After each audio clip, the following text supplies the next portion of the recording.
Okay, good morning once again. આપણે scene 2 માં જોયું હતું કે અરુણિમા સિન્હાને કઈ રીતે ટ્રીટમેન્ટ દ્વારા આર્ટિફિશિયલ લેગ લગાડવામાં આવ્યો, પગ જે હતો એ દૂર કરવામાં આવ્યો, ઓરિજિનલ પગ, કારણ કે ઓલરેડી ચિરાઈ ગયો હતો, અને હવે એ પોતાની જાતને માઉન્ટ એવરેસ્ટ માટે તૈયાર કરવાનું વિચારી રહી છે. એનું ગોલ બની ગયું છે કે માઉન્ટ એવરેસ્ટ સર કરવો. તો હવે સીન 3 માં આપણે જોઈશું કે એની ટ્રેનિંગ કઈ રીતે થાય છે અને કઈ રીતે માઉન્ટ એવરેસ્ટ તરફ આગળ વધે છે. On 28 February 2012, almost a year after, I was pushed out of the train. તો કહે છે કે 28 ફેબ્રુઆરી 2012 ના દિવસે ઓલમોસ્ટ અ યર આફ્ટર, લગભગ એક વર્ષ થઈ ગયું હતું કઈ ઘટનાને, I was pushed out of the train, કે મને ટ્રેનની બહાર ફેંકી દેવામાં આવી, ધક્કો મારી દેવામાં આવ્યો. એ ઘટનાને આજે લગભગ એક વર્ષ થઈ ગયું હતું. I set out for the training institute set up by Bachendri Pal near Uttarkashi. I set out એટલે નીકળવું, કોઈ કામ માટે નીકળવું ઘરેથી બહાર. તો એ હવે ટ્રેનિંગ ઇન્સ્ટિટ્યૂટ જવા માટે નીકળે છે. I set out for the training institute, હું ટ્રેનિંગ ઇન્સ્ટિટ્યૂટ માટે નીકળી. set up by Bachendri Pal near Uttarkashi. set up મતલબ કે ગોઠવવું, આ એસ્ટાબ્લિશ કરવું ઇંગ્લિશમાં કહીએ તો એની સ્થાપના કરવી, બનાવવું. આમ સેટ એટલે ગોઠવવું, તેમ સેટઅપ જે ફ્રેઝ છે, સેટઅપનો મતલબ થાય છે કે એસ્ટાબ્લિશ કરવું, ગુજરાતીમાં કહીએ તો સ્થાપના કરવી, બનાવવું. તો જેણે આ સંસ્થા બનાવી છે, જેમનું નામ છે બચેન્દ્રી પાલ, તમે નામ સાંભળેલું હશે, બચેન્દ્રી પાલ, કે જે ઉત્તરકાશી નજીક એમણે એક સંસ્થા બનાવી છે, ટ્રેનિંગ ઇન્સ્ટિટ્યૂટ બનાવી છે, ત્યાં જવા માટે અરુણિમા સિન્હા નીકળે છે.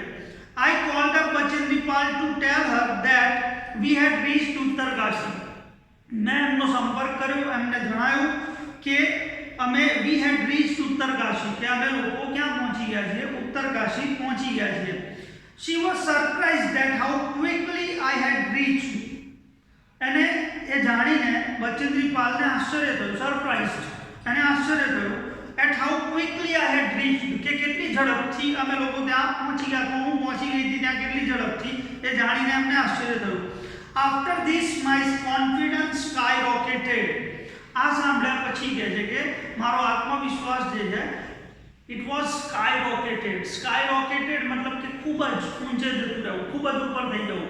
તો મારો આત્મવિશ્વાસ ખૂબ જ વધી ગયો હતો, કારણ કે બચેન્દ્રી પાલે પ્રશંસા કરી હતી. કોઈ વ્યક્તિ જે ફિલ્ડમાં એક્સપર્ટ છે અને એ તમારી જ્યારે પ્રશંસા કરે તો આપણને સ્વાભાવિક રીતે આપણો આત્મવિશ્વાસ વધે કે યસ આઈ એમ ગુડ. તો એનો આત્મવિશ્વાસ બહુ જ વધી ગયો એમ કહે છે. Bachendri Pal always pumped fresh confidence in me. Bachendri Pal હંમેશા મને નવો આત્મવિશ્વાસ આપતા રહેતા, મારામાં નવો આત્મવિશ્વાસ ભરતા રહેતા, કહે છે બચેન્દ્રી પાલ. શું કહેતા है अरुणिमा सिन्हा ने, Arunima you are far better than others, કે અરુણિમા તું બાકીના લોકો કરતા તો ઘણી સારી છે, ઘણી સ્ટ્રોંગ છે માનસિક રીતે પણ. This people seem to be suffering from handicap not you. એને શું કહેતા કે this people suffering from handicap, મને એવું લાગે છે કે આ બાકીના લોકો જે છે કે જે લોકો શારીરિક રીતે ફિટ છે, બંને હાથ બંને પગ બધું ઓકે છે, પણ છતાં એ લોકો મને એવું લાગે કે માનસિક રીતે વિકલાંગ હોય. સફરિંગ ફ્રોમ હેન્ડીકેપ, સફર કરવું એટલે પીડાવું. અહીંયા આમ તો સફર એટલે સંઘર્ષ કરવો પણ થાય, અહીંયા સફર એટલે પીડાવું. સફરિંગ ફ્રોમ હેન્ડીકેપ, મને એવું લાગે છે કે આ લોકો કદાચ વિકલાંગતાથી પીડાઈ ગયા હોય, બટ નોટ યુ, પણ તું વિકલાંગ લાગતી નથી હોવા છતાં. આઈ એમ પ્રાઉડ ઓફ યુ, મને તારા ઉપર ગર્વ છે. But before Everest expedition you will have to prove your self. પણ પછી નેક્સ્ટ લાઈનમાં શું કહે છે, બટ બિફોર એવરેસ્ટ એક્સપિડિશન, પણ તું એવરેસ્ટ તરફ જાય. એક્સપિડિશન જે શબ્દ અહીંયા છે, EXPEDITION, એક્સપિડિશન મતલબ કે ચઢાણ, ચઢાઈ કરવી, એના ઉપર ક્લાઇમ્બિંગ કરવું, જેને કહીએ આપણે સરળ ભાષામાં ક્લાઇમ્બ શબ્દ આપણે જાણીએ જ નાનપણથી. તો માઉન્ટેન ક્લાઇમ્બિંગ કરવા માટે, એવરેસ્ટ ઉપર જવા માટે, એવરેસ્ટનું ચઢાણ શરૂ કરતા પહેલા you have to prove your self, એવું કહે છે. તારે તારી જાતને સાબિત કરવી પડશે. એમને ગમે તે વ્યક્તિને એવરેસ્ટ પર જવા દેવામાં આવતું નથી. You have to gate training for that. તમારે એની ટ્રેનિંગ લેવી પડે, એના ટેસ્ટ પાસ કરવા પડે, પછી તમને ત્યાં જવા દેવામાં આવે છે. તો કહે છે કે તારી ટ્રેનિંગ થશે, તારું ટેસ્ટ લેવામાં આવશે, then you can go there, પછી તું જઈ શકીશ. If you climb 21,798 feet high Chamsar Kangdi mountain in Ladakh, you will be on your way to Everest. If you climb, જો તું આ એક પર્વત છે જેનું નામ છે ચમસાર કાંગડી ત્યાંનું લોકલ નામ છે લદ્દાખમાં. તો એ માઉન્ટેન જે 21,758 ફૂટ ઊંચો છે એ માઉન્ટેન ઉપર જો તું પહોંચી જઈશ તો you will be on your way to Everest. તો તું આગળ એવરેસ્ટ તરફ જઈ શકીશ. હવે સીન 3 માં નેક્સ્ટ પેરેગ્રાફમાં શું કહે છે જુઓ. એ ટેસ્ટમાં શું પરિણામ આવે છે. આઈ સક્સેસફુલી કમ્પ્લીટેડ ધેટ એક્સપેડિશન. મેં એ ચઢાણ, અરુણિમા સિન્હા એવું કહે છે કે મેં આ ચઢાણ સક્સેસફુલી કમ્પ્લીટ કર્યું, બહુ સફળતાપૂર્વક પૂરું કર્યું. By the time we reach the base camp situated at 18,000 feet, 16 of the 19 members of the team had retired. હવે આ લાઈન બહુ ઇમ્પોર્ટન્ટ લાઈન છે. By the time we reach the base camp, base camp પર અમે પહોંચીએ ત્યાં સુધીમાં. Base camp એટલે ત્યાં તમે જાણતા હશો કે આટલું લાંબુ જ્યારે તમારે ચઢાણ કરવાનું હોય, ક્લાઇમ્બિંગ કરવાનું હોય તો એમાં એ લોકો વચ્ચે કેમ્પ રાખતા હોય જ્યાં રેસ્ટ લઈ શકે. આ લોકો મેડિકલ ટ્રીટમેન્ટની જરૂર હોય તો આપી શકાય એમને, જમવાનું વગેરે વગેરે. તો એટલા માટે એ લોકો બેઝ કેમ્પ રાખતા. 18,000 ફૂટની ઊંચાઈ પર એ લોકોએ બેઝ કેમ્પ રાખ્યો હતો. તો કહે છે કે હજુ તો અમે ત્યાં પહોંચીએ ત્યાં સુધીમાં તમે જુઓ, આનાથી તમને આની ડિફિકલ્ટી લેવલ સમજાશે કે કેટલું ડિફિકલ્ટ છે આ કામ. 16 of the 19 members of the team had retired. 19 જણની team આ લોકોએ નીચેથી ક્લાઇમ્બિંગ શરૂ કર્યું હતું. 18,000 ફૂટ ઉપર પહોંચતા સુધીમાં 19 માંથી 16 member, 16 members of the team had retired. 16 member આમાંથી રિટાયર્ડ થઈ ચૂક્યા હતા કે હવે અમે આગળ ક્લાઇમ્બિંગ નહીં કરી શકીએ, ક્વિટ કરી દીધું. મતલબ કે લોકોએ કે અમે નહીં જઈ શકીએ આગળ, રાઈટ. તો આટલું ડિફિકલ્ટ કામ છે આ. Bachendri Pal greeted me at the base camp. જ્યારે હું બેઝ કેમ્પ પર પહોંચી તો બચેન્દ્રી પાલે મને ગ્રીટ કરવું મતલબ કે આવકારવું, અભિવાદન, સ્વાગત કરવું, જેને આપણે આવકારવું, વેલકમ કરવું. ત્યાં એને આવકારી શું કહીને, મેરી શેરની, હિન્દીમાં મેરી શેરની કહીને એને ત્યાં આવકારે છે, સ્વાગત કરે છે. She said and took me her warm embrace. એમણે મને એવું કહ્યું અને મને એમની બાથમાં લીધી. એમ્બ્રેસ મતલબ કે હગ કરવું, ભેટવું. તો મને પ્રેમથી ભેટ્યા. In the evening Bachendri Pal announce that I was finally ready for Everest. સાંજે એમણે એવું ડિક્લેર કર્યું કે હવે હું ફાઇનલી એવરેસ્ટ માટે તૈયાર છું, એવરેસ્ટ પર જવા માટે હું તૈયાર છું. She also assured me that she would talk to the officials at Tata Steel for sponsoring my Everest dream.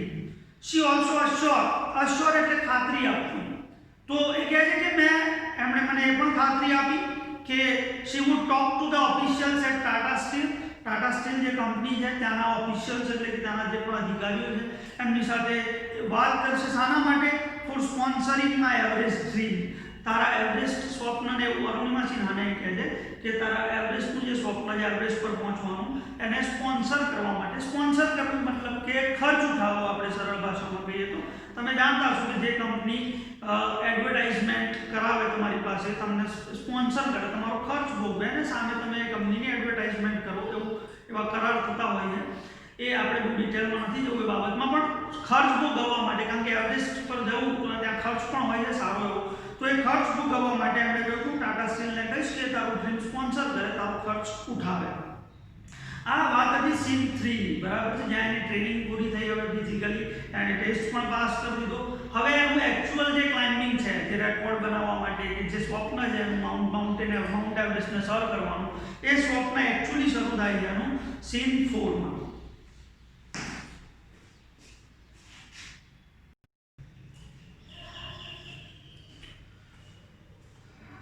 Okay, હવે સીન 3 માં આપણે જોયું કે એણે ટ્રેનિંગ પૂરી કરી, ટેસ્ટ પણ પાસ કર્યો.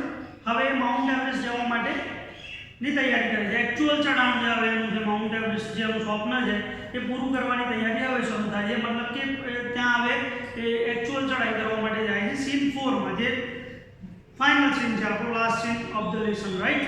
શું કહે છે એમાં જોઈએ આપણે. I arrived at Everest Base Camp on 11th April 2013. Arrive મતલબ કે આવી પહોંચવું. 11 એપ્રિલ 2013 ના રોજ કહે છે કે હું બેઝ કેમ્પ પર પહોંચી, જે એવરેસ્ટનો બેઝ કેમ્પ બનાવેલો છે ત્યાં હું પહોંચી. Near about 2 years had passed since I was thrown out of the moving train. Near about 2 years had passed. હવે કહે છે કે મને જે ટ્રેનમાંથી ફેંકી દેવામાં આવી હતી, જે અકસ્માત થયો મારી સાથે, એ ઘટનાને આજે लगभग 2 वर्ष पूरा થઈ ગયા છે. At the camp, nobody seemed to know that I had an artificial leg. કેમ્પમાં કહે છે કે nobody seemed to know, કેમ્પમાં કોઈને ખબર નહોતી, nobody seemed to know, કોઈ જાણતું નહોતું that I had an artificial leg, કે મારો પગ જે છે એ કૃત્રિમ છે, ડુપ્લિકેટ છે, ઓરિજિનલ પગ નથી, મતલબ કે મારો એક જ પગ છે એવું કોઈને ખ્યાલ નહોતો. One day while returning, my left leg got wet with snow. એક દિવસે જ્યારે અમે પાછા ફરી રહ્યા હતા, ત્યાં ચઢાણ કરતા હતા લોકો, ત્યાંથી પાછા ફરતા હતા, my left leg got wet, તો મારો ડાબો પગ જે છે એ કહે કે got wet, WET wet એટલે ભીનું થઈ ગયું. મારો ડાબો પગ જે છે એ ભીનો થઈ ગયો હતો with snow, શાને કારણે? બરફથી ભીનો થયો હતો. Because I had slipped a couple of times on the slippery surface, કારણ કે I had slipped couple of times, હું લગભગ 2 વાર પડી ગઈ હતી, કે સ્લીપ એટલે લપસી પડવું, on the slippery surface, કઈ સરફેસ ઉપર? સ્લીપરી એટલે લપસી પડાય તેવું, લપસી જવાય તેવી. સરફેસ મતલબ સપાટી, તો લપસી જવાય એવી સપાટી ઉપર હું લગભગ 2 વાર, કારણ કે બરફ છે એટલે સ્વાભાવિક રીતે સ્લીપરી હશે જગ્યા, તો ત્યાં હું 2 વાર લપસી પડી. Next morning, I left the artificial leg out in the sun to dry. આપણને કદાચ આશ્ચર્યજનક લાગે. બીજા દિવસે, બીજી સવારે, I left the artificial leg out in the sun to dry. Dry એટલે સૂકવવું. તો બીજી સવારે કહે છે કે મેં તડકામાં બહાર સૂર્યપ્રકાશમાં મારો ડાબો પગ જે છે એ સૂકવવા માટે મૂક્યો હતો, કારણ કે આપણે જાણીએ છીએ કે આર્ટિફિશિયલ લેગ છે. At that time, some foreigners realized that I had only one leg. એ વખતે કેટલાક ફોરેનર્સને ખબર પડી, મારી સાથે જે હતા એમને, કે મારે એક પગ જે છે એ આર્ટિફિશિયલ છે, કૃત્રિમ છે. After that my TRP soared. અહીંયા 2 શબ્દો જુઓ, TRP અને soared. TRP એટલે ટેલિવિઝન રેટિંગ પોઈન્ટ એવું થાય, તેવું સમજાવું છું પછી. પહેલા soared શબ્દ જે છે એના પછીનું soared એટલે ખૂબ જ ઊંચે જવું, ખૂબ જ ગ્રાફ ઊંચો આવી ગયો અચાનક, રાઈટ. અને ટીઆરપી શબ્દ શાના માટે વપરાય છે? મોટે ભાગે ટેલિવિઝન રેટિંગ પોઈન્ટ તમે સાંભળ્યું હશે કદાચ, કે ટીવીના જે શોઝ હોય છે એની લોકપ્રિયતા, પોપ્યુલારિટી માપવા માટેનો એકમ છે, મતલબ કે માપવા માટેનો માપદંડ જેવું કહી શકો, કે જેટલી ટીઆરપી વધારે એટલો શો વધારે ચાલતો હોય, વધારે જોવાતો એવું માનવામાં. અહીંયા કયા સંદર્ભમાં વપરાયો છે? અહીંયા ટીઆરપી વપરાયું છે એની લોકપ્રિયતાના સંદર્ભમાં, અરુણિમા સિન્હાની લોકપ્રિયતાના સંદર્ભમાં. મતલબ કે હજુ એટલી લોકપ્રિય નહોતી કેમ્પમાં, એમની ટીમમાં, પણ જ્યારે ખબર પડી કે એક જ પગ છે ને માઉન્ટ એવરેસ્ટ સર કરવા જઈ રહી છે, તો કહે છે કે અચાનક મારી લોકપ્રિયતા વધી ગઈ ટીમમાં. હવે નેક્સ્ટ પેરેગ્રાફમાં શું કહે છે જુઓ. In my final expedition to Sagarmatha, head of the sea, the local name of the peak of Everest, Nima Kancha was my mountain guide. In my final expedition to Sagarmatha, હવે મારું છેલ્લું ચઢાણ હતું, છેલ્લા શિખર ઉપર જવાનું, જેનું નામ છે સાગરમાથા. તમે સાગર એટલે સમુદ્ર, સી ઇંગ્લિશમાં હતું ને, માથા એટલે હેડ, એણે કૌંસમાં સમજાવ્યું છે head of the sea. The local name of the peak of Everest, peak એટલે ટોચ, ટોપ. તો એવરેસ્ટની જે ટોપ હતી, સૌથી ટોચ ઉપર જે જગ્યા હતી, એને આ લોકોએ ત્યાં લોકલ, ત્યાંના સ્થાનિક લોકોએ નામ આપેલું સાગરમાથા. ત્યાં જવા માટેનું ચઢાણ શરૂ થયું. હવે Nima Kancha was my mountain guide. એ વખતે મારા ગાઈડ કોણ હતા? તો કહે છે કે નીમા કાંચા નામના વ્યક્તિ છે જે એના ગાઈડ હતા, જે નેપાળના વતની છે, આગળ કહે છે. He was a nice and helpful Nepalese man. એ બહુ સરસ અને મદદરૂપ થાય તેવા નેપાળના માણસ, નેપાળના વ્યક્તિ છે. Who use to scold me at times when upset. જે મને સ્કોલ્ડ એટલે કે ઠપકો આપવો, જે મને ઠપકો પણ આપતા ક્યારેક ક્યારેક, વેન આઈ વોઝ અપસેટ, જ્યારે હું નિરાશ થઈ જતી. કારણ કે આ મેં કહ્યું એમ ડિફિકલ્ટ કામ છે, ક્યારેક ક્યારેક તો નિરાશ આવી જાય, માણસ અપસેટ થઈ જાય, તો જ્યારે હું અપસેટ થતી ત્યારે એ મને ઠપકો પણ આપતા. The last track to the peak of Everest began. હવે છેલ્લો રસ્તો શરૂ થાય છે, એવરેસ્ટની ટોચ ઉપર પહોંચવાનો છેલ્લો રસ્તો શરૂ થાય છે. It was a very dangerous narrow path. એ બિલકુલ ખતરનાક અને સાંકડો, સાંકડો આપણે જાણીએ છીએ, નેરો પાથ છે, એકદમ સાંકડો રસ્તો છે, ભયંકર ખતરનાક રસ્તો છે. આઈ સ્લીપ્ડ એન્ડ ફેલ વન્સ. હું એકવાર લપસી પડી અને નીચે પડી ગઈ. Even my oxygen was running out. હવે મારો ઓક્સિજન પણ પૂરો થવાની તૈયારીમાં હતો. રનિંગ આઉટ એટલે રન આઉટ. આ ફ્રેઝ છે રન આઉટ, આ પેલો રન આઉટ પણ નથી જે ક્રિકેટમાં વપરાય છે, કે ના તો રન શબ્દ સાથે આને કોઈ સીધું લેવા દેવા છે. ફ્રેઝ છે જેનો મતલબ છે અહીંયા પૂરું થવાનું. તો ઓક્સિજન જે છે એનો પૂરો થવાની તૈયારીમાં હતો. I was struggling with my paining leg. હું મારા દુખતા પગ સાથે, પીડાવાળા પગ સાથે સંઘર્ષ કરી રહી હતી. સ્ટ્રગલ મતલબ કે સંઘર્ષ કરો. પેઇનિંગ લેગ, દુખતો પગ, રાઈટ. હવે તમે એક વસ્તુ જોઈ શકો છો કે હવે જ્યારે એણે આટલું બધું ચઢાણ પૂરું કર્યું છે, હવે ટોપ ઉપર પહોંચવાની છે, જ્યાં જેની જીત થવાની છે, એનો રેકોર્ડ બનવાનો છે, તો તમને ખબર છે કે જ્યારે આ પ્રકારની પરિસ્થિતિમાં તમે જઈ રહ્યા હોય કે કોઈ ગોલ અચીવ કરવા જઈએ, લાઈફમાં પણ આવું બનશે કે જ્યારે ગોલ અચીવ કરવા માટે આપણે નીકળીએ છીએ, નાનપણથી મહેનત કરી હોય એના માટે, છેક જ્યારે નજીક પહોંચવા આવો ત્યારે આનંદ પણ હોય છે, પણ સૌથી વધારે તકલીફ પણ ક્યારેક ત્યાં જ હોય છે, રાઈટ. તો બધા પ્રકારની પ્રોબ્લેમ્સ આવી રહી છે અને એ નીચે પડી રહી છે અને એનો ઓક્સિજન પૂરો થવાની તૈયારીમાં છે, એનો પગ દુખી રહ્યો છે. હવે આ સ્થિતિમાં my Sherpa said I must quit. મારા ગાઈડ મને કહે છે કે મારે ક્વિટ કરવું જોઈએ. હવે અહીંયાથી આઈ મસ્ટ ક્વિટ. તમે જુઓ એને મસ્ટનો ઉપયોગ કર્યો છે. મસ્ટ મોડલ ઓક્ઝિલરી છે. તમે 9 10 ભણ્યા છો કે મસ્ટ એટલે ફરજિયાતપણે કામ કરવું. આઈ મસ્ટ ક્વિટ એ મને ભારપૂર્વક, દબાણપૂર્વક કહે છે કે તારે ખરેખર હવે આ ચઢાઈ છોડી દેવી જોઈએ, મતલબ કે તારાથી નહીં થાય. એના ગાઈડને પણ લાગે છે કે એ હવે આગળ વધી શકે એવી સ્થિતિમાં અરુણિમા સિન્હા નથી. પણ એનો જવાબ શું છે એ પણ સાંભળવા જેવો છે. But I knew that there was no going back. પણ મને ખબર હતી કે અહીંયાથી પાછા તો ફરવાનું નથી. આ પ્રકારના જે માણસો હોય છે જ્યારે આટલા ડિફિકલ્ટ સ્વપ્ન પૂરા કરવા નીકળે છે ત્યારે એક ધૂન હોય છે, એક પેશન હોય છે કે ગમે તે થાય આ સ્વપ્ન અચીવ કરવાનો, મતલબ કરવાનો, અને તો જ આ પ્રકારના સ્વપ્ન અચીવ થતા હોય છે. એટલે જ એવું કહેવાય છે મોટે ભાગે કે બહાદુર અને ગાંડા માણસોમાં બહુ ફરક નથી હોતો. મતલબ કે બહાદુરી એક પ્રકારનું ગાંડપણ છે ને એ ગાંડપણ ના હોય તો એટલી બહાદુરી બતાવી પણ ના શકે માણસ, રાઈટ.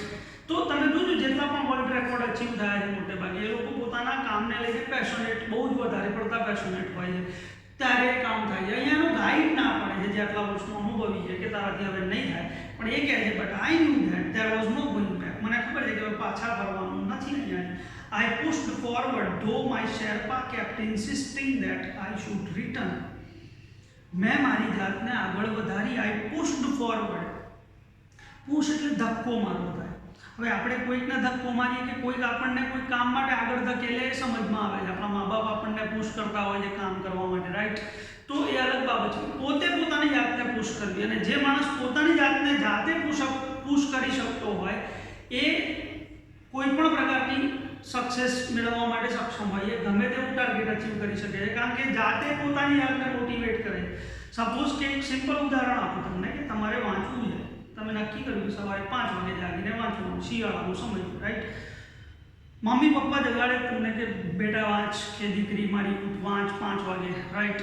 તો આપણા માટે અઘરું હોય છે. પ્લસ તમે શિયાળામાં બ્લેન્કેટ ઓઢીને ઊંઘ્યા હોય, મસ્ત શિયાળાની સવાર હોય, રાઈટ. મમ્મી 4 વાર કે 3 વાર કે પપ્પા 2 વાર આવીને જાય, ત્યાં સુધી કદાચ જાગી નથી શકાતું. તમે કેવું બધા માણસો છે સ્વાભાવિક રીતે, તો એ ફિલિંગ્સ આવતી હોય છે.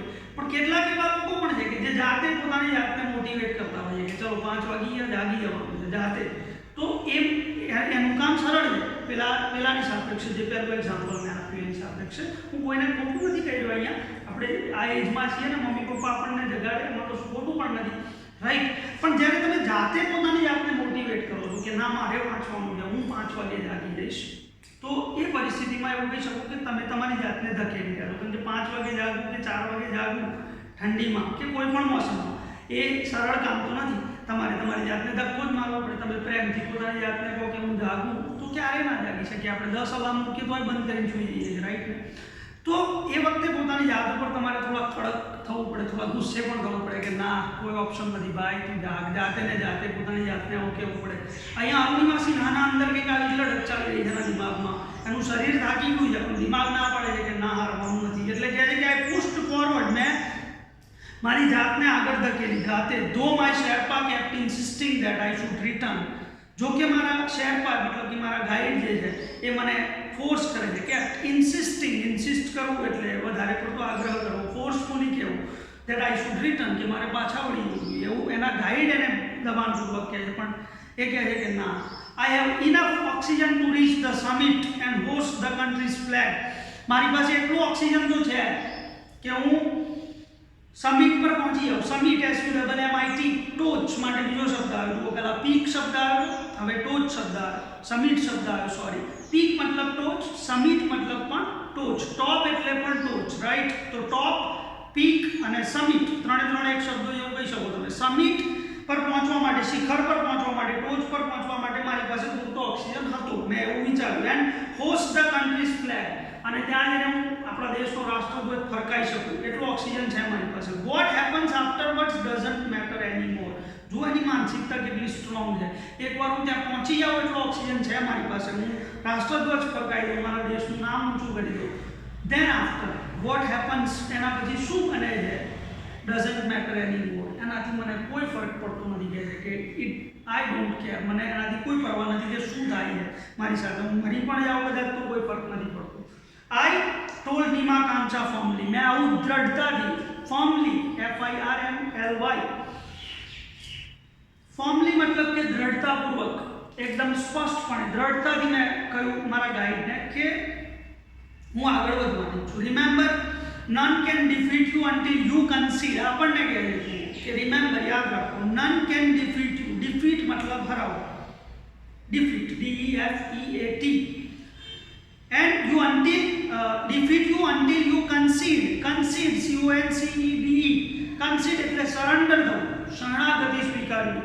તો શું કહે છે એની લાઈનમાં, remember, none can defeat you until you concede. આપણને કહે છે કે તમે જ્યાં સુધી સરેન્ડર ના થાવ ત્યાં સુધી તમને કોઈ હરાવી શકતું નથી. યાદ રાખો, જિંદગીમાં પણ આ જ બનશે તમારી સાથે.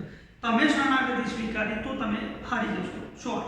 જ્યાં સુધી તમે ના હારો, 100 જણ એમ કે તારાથી આ કામ નહીં થાય, આપણે નક્કી કર્યું છે કે થશે તો એ કામ થશે, એ ગેરંટેડ વસ્તુ છે, રાઈટ. આવું તમે અનુભવ કરશો લાઈફમાં ઘણી બધી જગ્યાએ. આગળ કહે છે, yes occasional failures will test you but keep trying.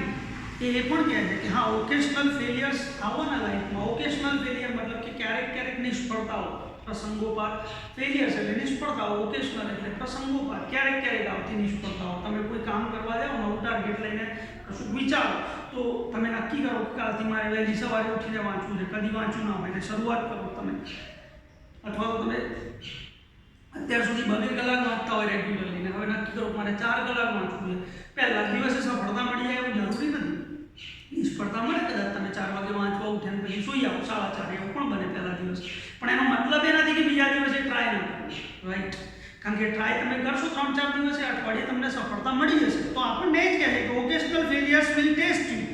પ્રસંગોપાત નિષ્ફળતાઓ આવવાની, જે તમારી પરીક્ષા લેશે, બટ કીપ ટ્રાઇંગ, પણ પ્રયત્ન ચાલુ જ રાખો. Some doors of opportunity will certainly open. Opportunity, તક, કેટલાક દરવાજા તકના ખુલશે તમારા માટે, ચોક્કસપણે ખુલશે. એટલે સર્ટેનલી, ચોક્કસપણે ખુલશે. ક્યારે? જ્યારે તમે પ્રયત્ન કરો છો ત્યારે. Then I could see him following me. પછી મેં જોયું કે મારા ગાઈડ મને ફોલો કરી રહેતા, મતલબ કે એમણે ના પાડી કે આગળ ના વધ, છતાં હું આગળ વધી રહી, તો હવે મારી પાછળ થઈ હતા. Even as I continue two drag my self to the top. હવે હું મારી જાતને લિટરલી ઘસડી રહી હતી ટોપ તરફ જવા માટે, કારણ કે ચાલવાની શક્તિ જ નહોતી રહી એનામાં. તો એ પોતાની જાતને જમીન ઉપર સૂઈ જાય છે અને ઘસડી રહી છે આગળ વધારવા માટે, ટોપ ઉપર પહોંચવા માટે, right. The drag, walk, drag, continue till it finally happen. તો હું થોડું ઘસડાઈ, થોડું ચાલી, પાછી થોડું ઘસડાઈ, ટોપ ઉપર પહોંચવા માટે મારે આ પરિસ્થિતિમાંથી પસાર થવું પડ્યું. તમે જાણો છો કે આપણે કોઈ પણ જગ્યાએ આમ પણ ક્લાઇમ્બિંગ કરતા, નોર્મલ ક્લાઇમ્બિંગ, આપણે ક્યાંક ફરવા ગયા હોય ને 1000 પગથિયા ચડવાના છે, તો 700-800 પગથિયા સુધી તો મસ્તીમાં કદાચ વાતો કરતા કે એનર્જી સાથે ચડી જાઓ, પણ એ જેટલી તકલીફ એમાં નથી પડતી એટલી છેલ્લા 10 પગથિયા કે 100 પગથિયામાં તકલીફ પડે છે, આપણે બધા જાણીએ. અને આ તો માઉન્ટ એવરેસ્ટનું ક્લાઇમ્બિંગ છે, તો ટોપ ઉપર પહોંચવાય છે, હવે એનર્જી બિલકુલ નથી, તો ઘસડી રહી છે પોતાની જાતને આગળ તરફ, ને હવે ફાઇનલી એ પહોંચે છે ત્યાં. The top is a small 20x20 ice table.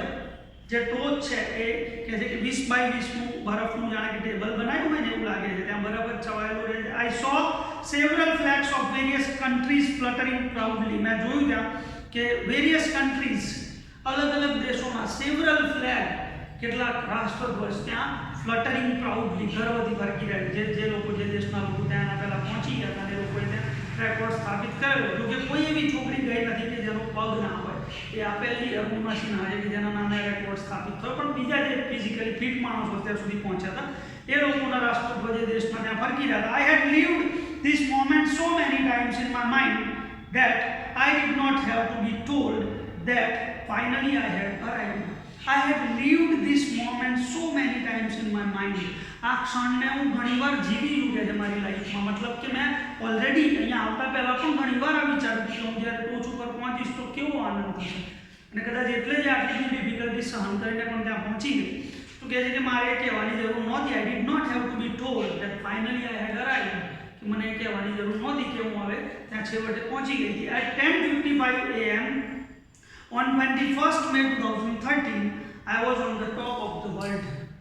અને 21 May 2013 રોજ 10:55 કહે છે કે I was on the top of the world. હું દુનિયાની સૌથી ઊંચી જગ્યા ઉપર ઊભી હતી. એનો અલગ જ પ્રકારની લાગણી હશે. I hope. I felt like dancing. છેલ્લા પેરેગ્રાફમાં શું કહે છે? I felt like dancing, crying and laughing at the same time. હું એક સાથે મને ડાન્સિંગ નાચવાનું પણ મન થઈ ગયું હતું, ક્રાઇંગ રડવું પણ આવી ગયું હતું, લાફિંગ મતલબ ખુશીના આંસુ, હસી પણ રહી હતી.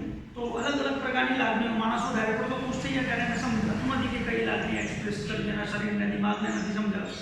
તો બહુ જ ખુશ થઈ ગઈ હતી. My mind was a kaleidoscope of emotions. મારું જે દિમાગ છે એ આ કલાઇડોસ્કોપ જે શબ્દ છે તે બોલવામાં પણ વિચિત્ર છે અને વાંચવામાં પણ થોડો સ્ટ્રેન્જ લાગે છે એકચ્યુઅલી. આ શબ્દ એવો છે કે આમ તો એક વસ્તુ હોય છે કાચની, એક શું કહેવાય એકદમ શોપીસ પ્રકારની એક વસ્તુ બનાવવામાં આવે છે કે જેમાં અલગ અલગ કલરના રિફ્લેક્શન આવતા હોય, એના માટે આ શબ્દ વપરાય છે. પણ આપણે એની ડિટેલમાં જવાની જરૂર નથી. પણ અહીંયા શું અર્થ થાય આપણે સમજાવું તો અલગ અલગ લાગણીઓ જ્યારે ભેગી થઈ જાય, એક પ્રકારનું લાગણીઓનું ટ્રાફિક સર્જાય કે કોઈ લાગણી બહાર નથી આવી, ના હસવું બહાર આવી છે, ના રડવું બહાર આવ્યું છે, રાઈટ. તો જ્યારે અલગ અલગ પ્રકારની લાગણીઓનું મિશ્રણ બની જાય ત્યારે એને ક્લાઇડોસ્કોપ એવું કહેવામાં આવે છે. તો અલગ અલગ પ્રકારની લાગણીઓ અહીંયા ભેગી થઈ છે એના દિમાગમાં.